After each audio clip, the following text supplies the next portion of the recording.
Come in. Welcome. I'm E.G. Marshall. What would you do if a child of yours suddenly, without warning, rejected everything you stood for and decided to live his own way? It has happened to you, you say? Or to someone you know? You believe the generation gap only gaps nowadays, do you? I'm afraid that the jet lag of understanding goes back hundreds of years and puzzles parents in many countries, including Russia. Our mystery drama, Sophia and the Pilgrim, was adapted from the Ivan Turgenev classic especially for the Mystery Theater by G. Frederick Lewis and stars Gordon Heath and Jada Rowland. It is sponsored in part by Buick Motor Division and True Value Hardware Stores. I'll be back shortly with Act One.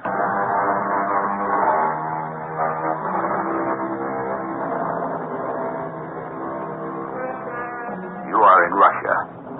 You are Ivan Tropolov, the census taker. This takes you far and wide, and today into the town of Tula, where you find an old friend, recently widowed. He has done very well in the importing business. 20 years have passed since you were students together at the university. But it is not the intervening years, his life or yours, that quickens your pulse. What a girl. Beautiful, intense, and strange. She becomes very important to you, Ivan Tropolov, from the moment you meet her. Ivan, I want you to meet my eldest daughter, Sophia. Sophia, this is Ivan, whom I went to Leningrad University with. How do you do? This is a pleasure. Sophia takes my poor wife's place, looks after the house, takes care of her little brothers and sisters. Yes, of course. Ivan is the census taker, Sophia. Hey, you see, my dear fellow, what you're missing? As you married when I did, but now you would also be the proud father of an 18-year-old. Sophia didn't look much like a capable child or housekeeper. In fact, hers was the innocent face of a child. Blue eyes, full mouth, and fair hair that hung down in ringlets. She had an intense, almost astonished look, as though she had just seen something unexpected. I could not quite make her out. How long will you be in Tula, Ivan? A few days. Tell me, do you like census taking? Oh, it's a terrible bore. Every town I go to is much the same. That's why I'm so delighted to find you here, boys. Yes, you were a hellraiser, Ivan. Oh, excuse me, my dear Sophia. I'd forgotten you were still in the room with us. This man, this Ivan Tropolov, the tricks he would play.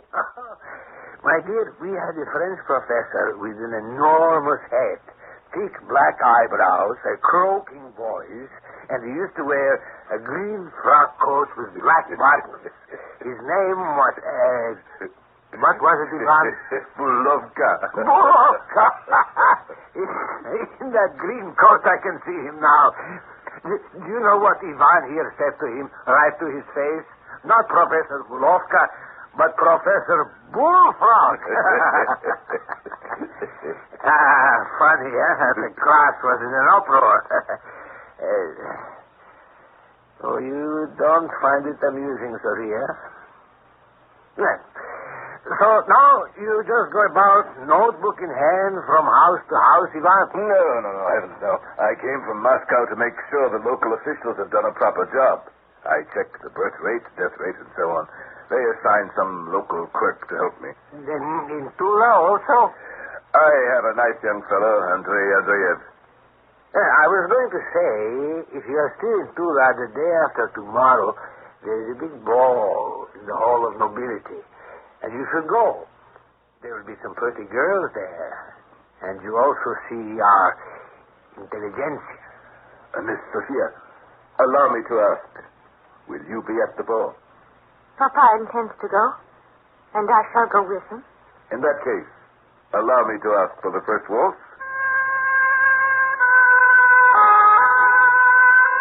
Sophia, The girl with the Mona Lisa look acknowledged my request with a nod, but said nothing. Back at my hotel, I was joined for lunch by my assistant, Andrei Andreev. I was silent during the meal, my thoughts giving over to Sophia, and what an enigma she was. I've noticed, sir, you're very quiet. I suppose for a city man it's boring here. Very little for entertainment, no concerts, or theaters, no sightseeing. But there is one thing, in case you should feel that way inclined. Inclined? How inclined?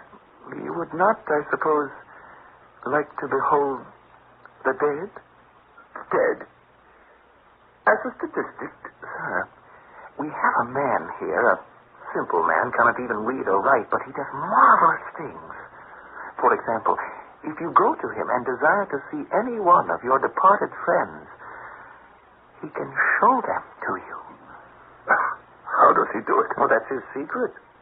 For though he is an uneducated man, illiterate, he has very great powers. Is this a matter of common knowledge? Let us say it's a common secret. There's a local ordinance against bringing back the spirit, so one must be careful. It's against the law. Has he shown you the dead? Yes. Yes, he has. My father. He brought him before me as if he were alive. This is truly amazing. We have no one like that in Moscow, I can tell you that. Andrei, I should very much like to meet him. Well, you can't go straight to him, but one can act through his mother. She's a respectable old woman, sells pickled apples on the bridge. If you wish it, sir, I shall ask her. Oh, please do. And gratuity, a tip, whatever you think fit, should be handed to her, his mother. I'll make her understand you're a distinguished visitor in Tula, that she has nothing to fear. I am very interested, Andrei.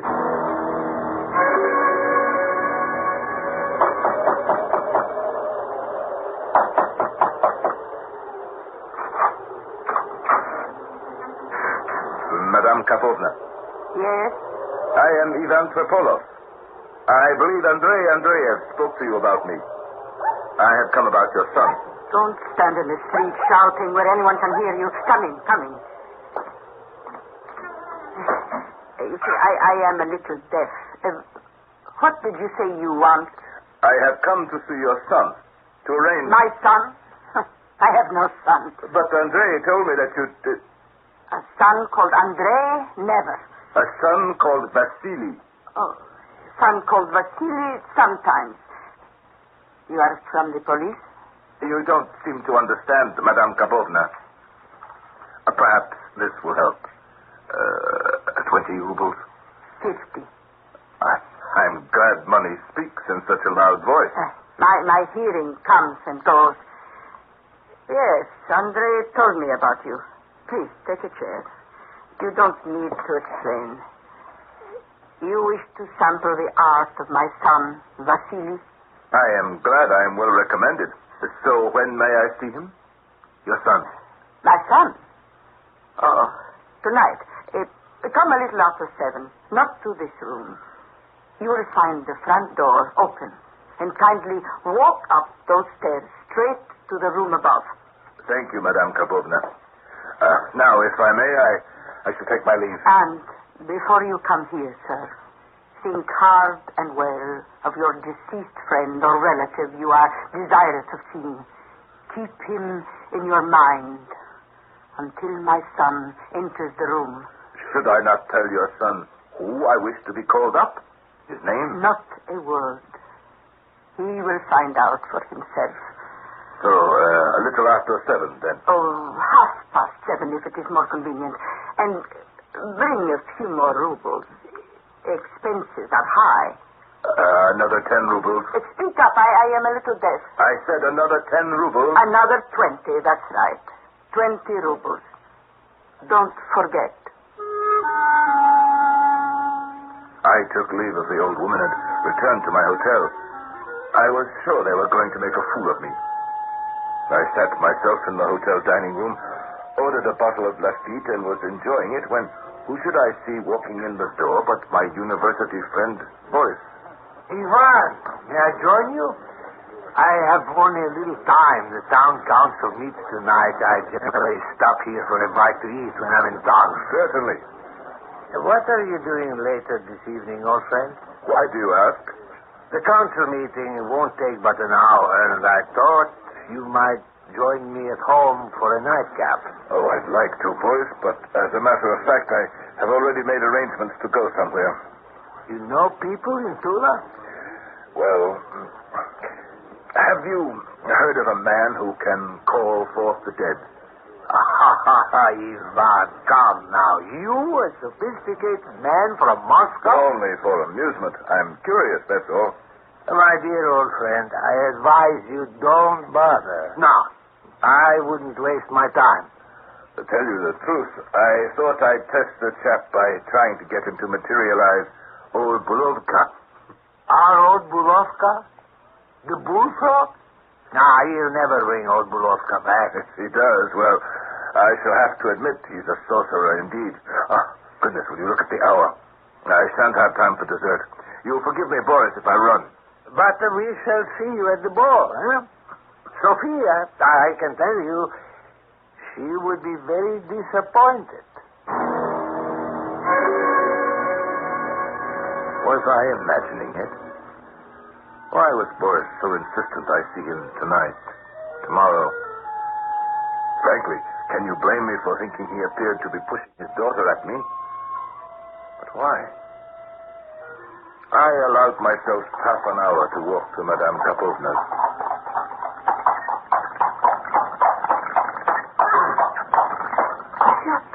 Monsieur Kapolov.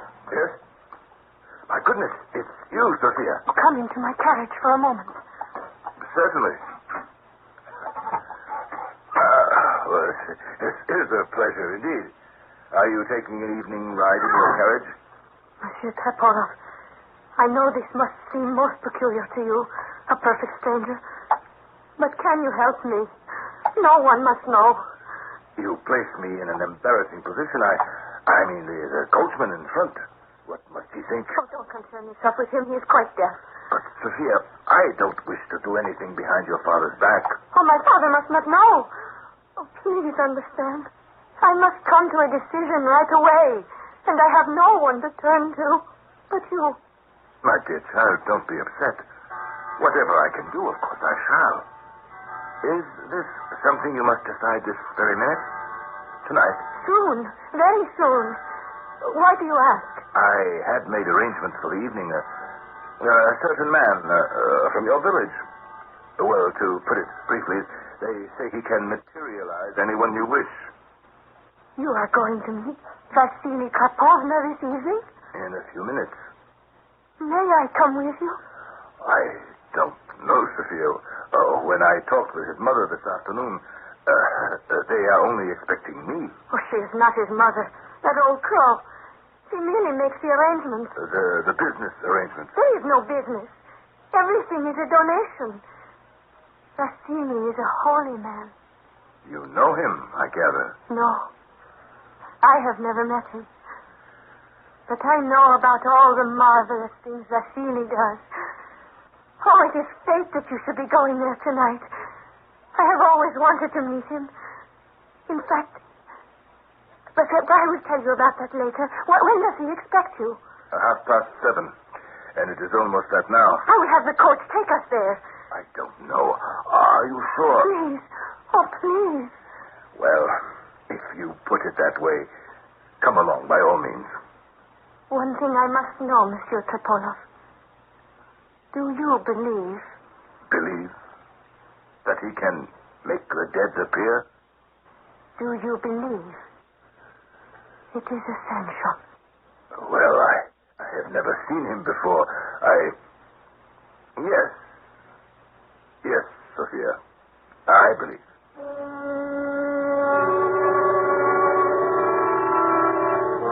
Here is a strange turn of events. Here you are, Ivan Tropolov, a government census taker who happens upon the town where an old friend, Boris, lives. Boris is a widower. His daughter, of 18, is beautiful, and yet is troubled. So much so that she seeks you out, Ivan, in the streets of Tula, to ask your help. Let's hope we shall learn more when I return shortly with Act Two.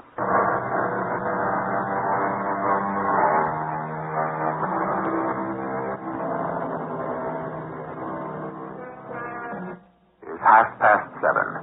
Ivan Tropolov and 18-year-old Sophia have arrived in front of the ramshackle wooden house. Its shutters barred, its front door open. The girl seems not frightened at all.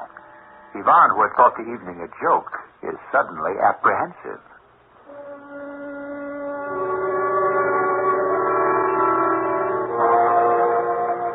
Sophia and I mounted the rickety steps, opened the door on the landing, and there, in a bare room, were 3 chairs. We both sat down. A tallow candle was set in the windowsill, throwing a dim light into the room. We waited. Are you concentrating? Concentrating? On who you wish him to bring to life? Oh, of course I am. Oh, it is fate that has brought me here with you. You do believe in the inevitability of fate, don't you? I don't know, my dear child. I cannot honestly tell you I ever thought I could control my own fate.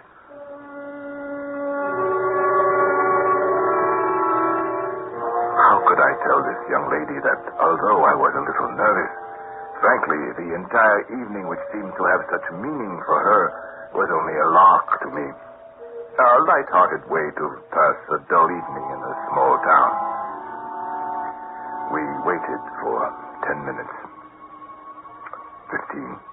He's here. Look. Standing in the door. I didn't hear him. Gracious, he's staring at us. No, at me. I wish there were more light. That is quite a big beard he has, isn't it? Oh, he is beautiful. Beautiful. I'm getting a peculiar feeling. I find I can't look at him. I don't know, but I actually feel afraid. I'm not afraid at all. Monsieur, are you concentrating hard on who you wish brought from the dead? Yes, I am. Is he still there? He is standing very close in front of us. I know he is a holy man. I feel it. I think we should go. Go? Now, he hasn't begun. I don't like the whole atmosphere. You can't go now, please. It's all nonsense. Please, Monsieur Ivan. I can't get up. I can't get myself out of this chair. What is this? The candle's gone out. No, it's my eyes. They're closing. I can't keep them open. Sophia, are you still here? My eyes are closed also. He has put his hand on my head. Oh. No! It's not possible. Bulkova has come into the room. He is here. It's him. His black eyebrows, that nose. You see him? The green coat with the black buttons. Go away! Unbelievable. But it was true. This Vasily had been able to make me see the very man I thought impossible to materialize. I was quite shaken. Sophia took me by the hand and led me to her carriage. Neither of us spoke a word. She was kind enough to drop me off at my hotel, and I went to the desk to ask for my key. Mr. Tropolov? Oh, it's you, Andrei. Why are you here so late? Oh, pure curiosity. Sir, you saw him? You waited until this hour to hear about my adventure? I admit it. Oh, there's not much to tell. Andrei! That man. No, get away. The one who has just come in the hotel door. Do you know him? Oh, yes, he was here earlier. I heard him asking for you at the desk. Andrei, I don't wish to talk to him. I shall go up to my room. It was Boris, Sophia's father. I managed to get into the lift and into my room without being observed. The day of the ball at the Hall of Nobility, Boris sent a message reminding me of the engagement I had made with his daughter. At 10 o'clock that evening, I was standing by her side in the middle of the ballroom waiting for the orchestra to strike up the first waltz. Shall we dance, Sophia? Did you tell him? Tell who what? I know my father wants to know about the other evening. As a matter of fact, I haven't seen your father since. You don't wish me to? No. Please. Would you allow me to say, Sophia, you are very becoming in your white gown. Thank you, Mr. Ivan. And that turquoise coat you are wearing. Lovely. A gift from a girlfriend. Oh? Is she here tonight? No. She is one of them. Oh? She has gone away. She gave it to me as a parting gift. What did you think of the other night? Oh, I haven't stopped thinking about it. Oh, if you only knew. That saintly man is everything everyone has said. Did you see what he made me see? Oh, no, but I could tell. The vision was in your eyes. There could be other explanations. Scientific. For you, perhaps. You dance very well, Sophia. Did you learn that in France? Monsieur Ivan, I know you wish to talk about Vassili, the mystic. I also am not so certain you believe in him. So you don't have to make small talk. My dear little Sophia, I am more than twice as old as you, and I have seen much of the world. There is such a thing as magnetism. One man's will brought under the influence of another man. But Vassili's will is more than human. It is the will of the Creator. Oh, I don't know why I thought you would be different from my father. More understanding, perhaps. But I see not. You are just the same.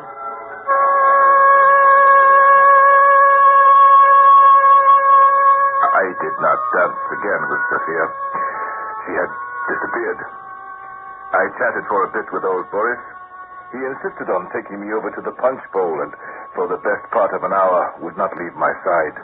My dear Ivan, do they pay you well, these government officials? I have only myself to take care of. My parents have died. You know I'm not married. Oh, yes, I know that. So I have a little house outside of Moscow. Satisfactory. I would like you to consider coming in with me into the importing business. Ever since my wife passed away, she used to work with me side by side. I have no one, and it is lonely. My dear Boris. Don't say no.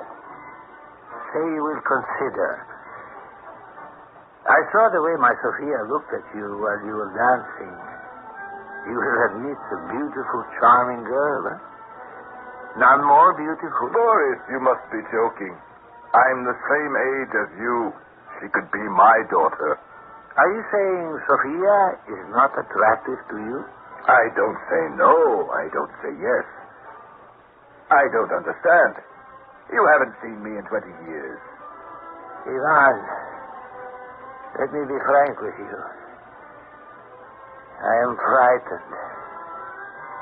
Forget what I said about marriage. If you could either obtain a leave of absence from your post or give it up entirely, if you could remain here in Tula for, say, 6 months. You must tell me why. As I said, I am frightened. The night before last, the town council met and decided to run that fellow who brings back the dead out of town. The police went there this morning. He had gone. They questioned an old lady who said he may have gone to Moscow. So you're well rid of him? 2 of my dearest friends in Tula, they both consulted this man. And 3 days later, their eldest daughter disappeared and have not been heard from since. But what has one to do with the other? Both men told me they had described their experience of seeing the dead to their daughters. I still can't see how... Dear Ivan, I plead with you. If you could stay in Tula and only occasionally see my Sophia, come over to the house as a friend, perhaps even as a business associate, it might distract her. I don't know what to say. I am expected back in Moscow. I have responsibilities. Don't say no. Say you will think about it tonight. Really, Boris, I think this is a matter for the authorities, the police. If it is true this Vasily is influencing young ladies to run away, I don't see what can be done. How can I sit back and do nothing when I fear this danger to my Sophia? Believe me, if I knew how to help you, Boris, I would.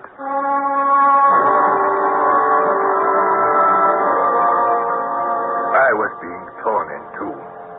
On the one hand, if this extraordinary Vasily was the cause of these girls leaving home, or if nothing else, making them realize how dull life in this town was, what could stop their escape? I did not wish to become enmeshed in their problem. What good could I do? I decided to leave for Moscow by the earliest morning train and had Andrei Andreev accompany me to the station. I had no idea your census work was done. It isn't, Andrei. They shall have to complete the report without me. I don't understand. Were you recalled to Moscow? No, I must leave. It's a personal matter. I don't wish to pry, but I will be asked what happened. They will send somebody else to Moscow if it's necessary. Now, I think we had better hurry and get my bags onto the platform. That's my train, isn't it? I will help you. Andrei, thank you again for all your assistance. I can manage the bags, thank you. All aboard! All aboard! Goodbye, Ivan. That girl getting onto the train. Sophia! Sophia! Into the last car. All aboard! Get on, Ivan, get on. The train is moving.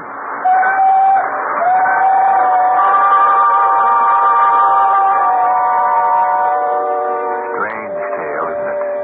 The twists, the turns, the crossroads to which life can take you.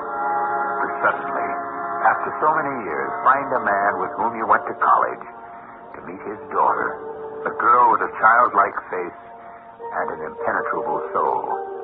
But there is much more to this narrative of Ivan Zaginov, as you will discover when you join me upon my return shortly.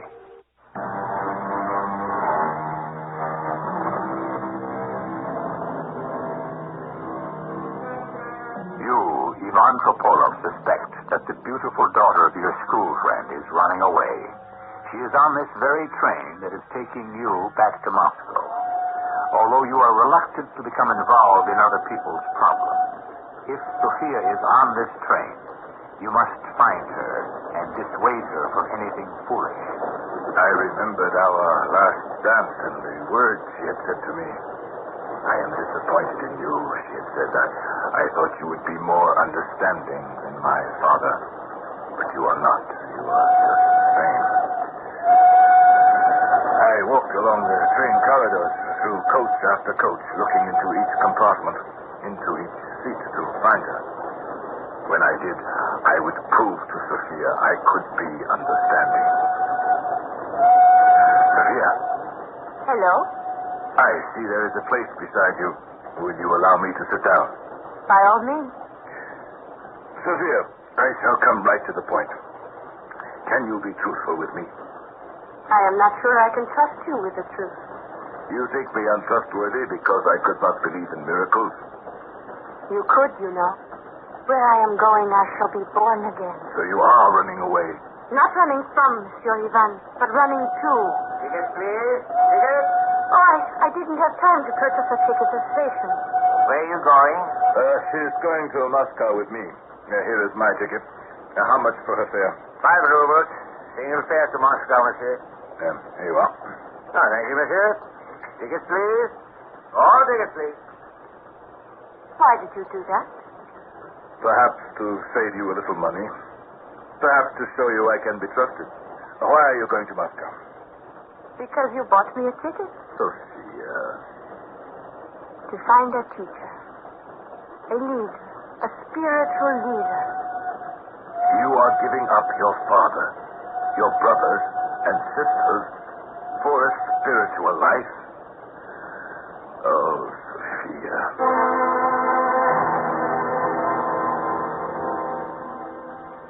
And that was that. Sophia and her father disappeared out of my life. I went from census collector to supervisor in the 2 years that passed. Oh, yes, occasionally I thought about Sophia, and I suppose because I am still not married, wondered what became of her. But fate plays tricks, and one evening, while traveling, a sudden storm forced me to spend the night at a posting station inn. May I have lodging for the night? You must be wet through and through. Do go sit by the fire, sir. I shall bring you some grass. Our axle sunk into the mud 3 times. My poor driver. Take off your boots, sir. If I can. I'm exhausted. Here you are, sir. Drink it all down. It will raise the spirits and lower the fever. If you will excuse me, I shall go prepare your room. Thank you. And could you bring me a samovar? Oh, what is your name? Akulina, at your service, your lordship. I was given a room with a broken-down sofa, a sloping floor, and torn paper on the walls, but at least I was indoors and drying out.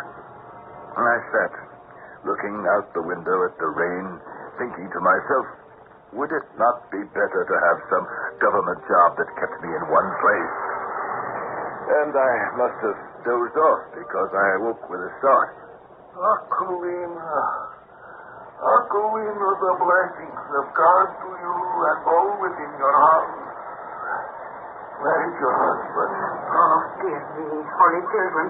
Stepanovich is visiting his ailing sister. God be with him, and God bless you and this day. Sit, Holy Pilgrim, here by the fire. Akulina, where are you going? I have to bring a samovar to a guest. I shall be back, Holy Pilgrim. Your lordship, I have brought you your tea. Thank you.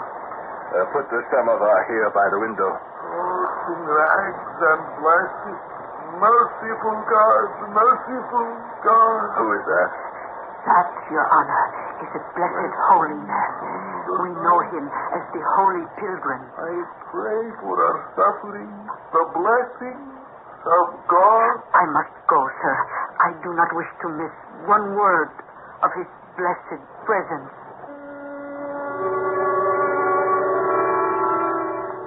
The pilgrim was sitting with his back to me. In front of him knelt a frail-looking woman whose face I could not see. She was trying to pull the boots from the madman. Akulina, have you any oil? The pilgrim has a wound on his foot. A Magdalene. I will fetch you some oil. My dear little follower, what care I for wounds on the foot? I am to walk the highways and byways and preach denial, so I must deny myself also the comfort. But, Holy Pilgrim, your foot is bleeding. Here's some oil I have spooned from a lamp. Ah, my sweet child, my dear daughter, I am so tired. Thank you, Akulina, for the oil. Oh, for that saintly man, anything. Do you have some hay, Akulina? Vasily likes to sleep on hay. Oh, to be sure there is. Come this way. I see a man standing by the fire. God asks me to bless him. Bless you, my son. Bless you. Thank you. God will arise. Remember that. God will arise.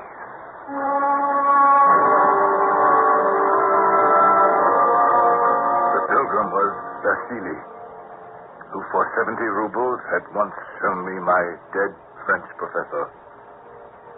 I slept later than usual that night, and the next morning it was still raining, but I had to be on my way. I stood at the door waiting for the boy to make the horses and carriage ready, and the old innkeeper, Aquilina, came up behind me. Did Your Honor observe the young lady who was tending to our pilgrim? Not really. Her face was hidden in her shawl. She is a young lady of an important family in Tula. What? It's the truth I am telling you. Before you arose this morning, some merchants arrived from Tula. They saw her fetching water from the well, and they recognized her. Is the pilgrim still here? He has gone to meditate in the fields. And the young lady? She is still drying out their clothes in the kitchen. Thank you. I shall go have a word with her.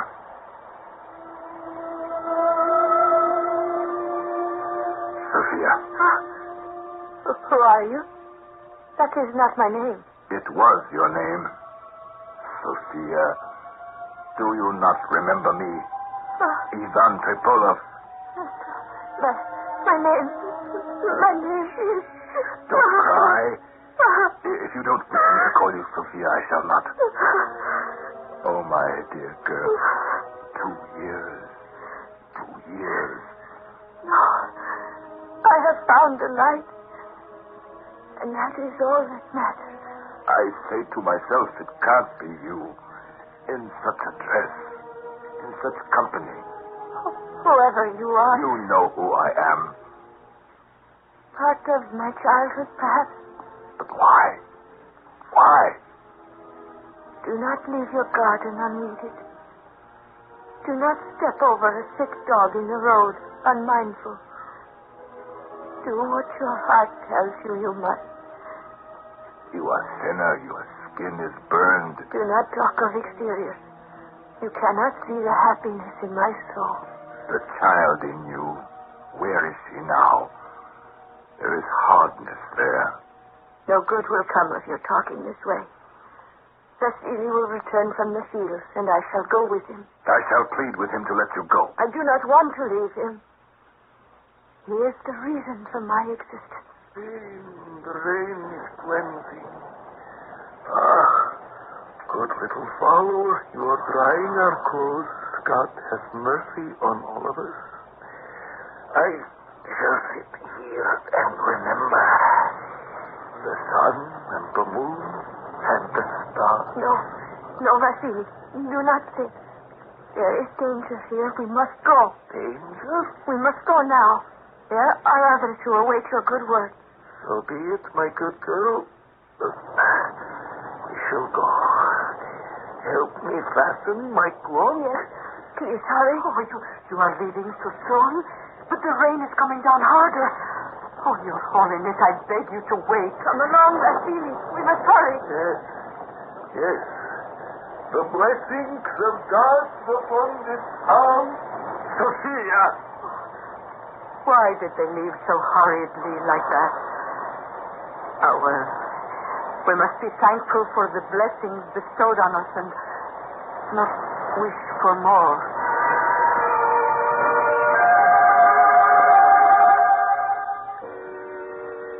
My dear Ivan, what you tell me, I don't know what to say. What can I do? She thinks she has found the way to peace with this madman, but I think she is lost. Oh, my Sophia. To throw up everything, everyone, her family, friends, break with all the comforts of life. For what? Oh, it is hard for us to understand. How did it happen? Do you know the 2 other daughters who left Tula a few weeks before Sophia? Do you know they were found floating in the Volga? At least my Sophia is alive. She is strong. Why didn't you stop her? I didn't have the right. I don't blame her. I could never blame anyone for sacrificing everything for what they thought the truth. But to choose that path. We were dancing the waltz, she and I, and in such an earnest voice, Sophia talked of sacrifice, self-humiliation, she called it. She wanted to lie down, be trodden underfoot, trampled on. She wanted a leader, a guide, and she found him. But, my God, What a guide.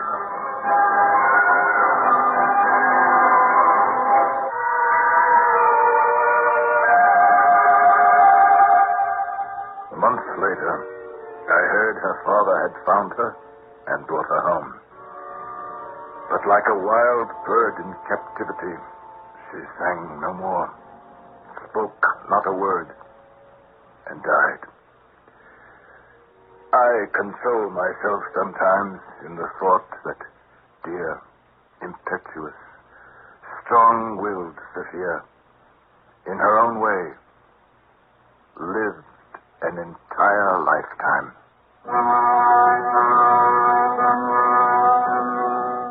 And in those words, the author, Ivan Turgenev, closes the book, ends the lifetime of Sophia.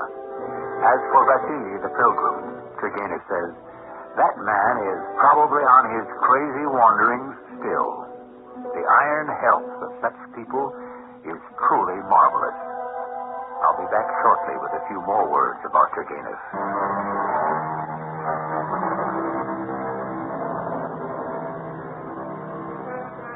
Where did you ever get the idea that the young and what they wish to do with their lives is a problem unique to today? Ivan Turgenev wrote about Sophia and the Pilgrim in 1881, almost 100 years ago. So powerful were his stories that some of them even influenced the Tsar to liberate the serfs. But for all the mystery and magic, Ivan Turgenev always wrote of hope. Our cast included Gordon Heath, Jada Rowland, Robert Dryden, Bryna Rayburn, and Russell Horton. The entire production was under the direction of Hyman Brown. Radio Mystery Theater was sponsored in part by True Value Hardware Stores and Buick Motor Division. This is E.G. Marshall inviting you to return to our Mystery Theater for another adventure in the macabre. Until next time, pleasant dreams.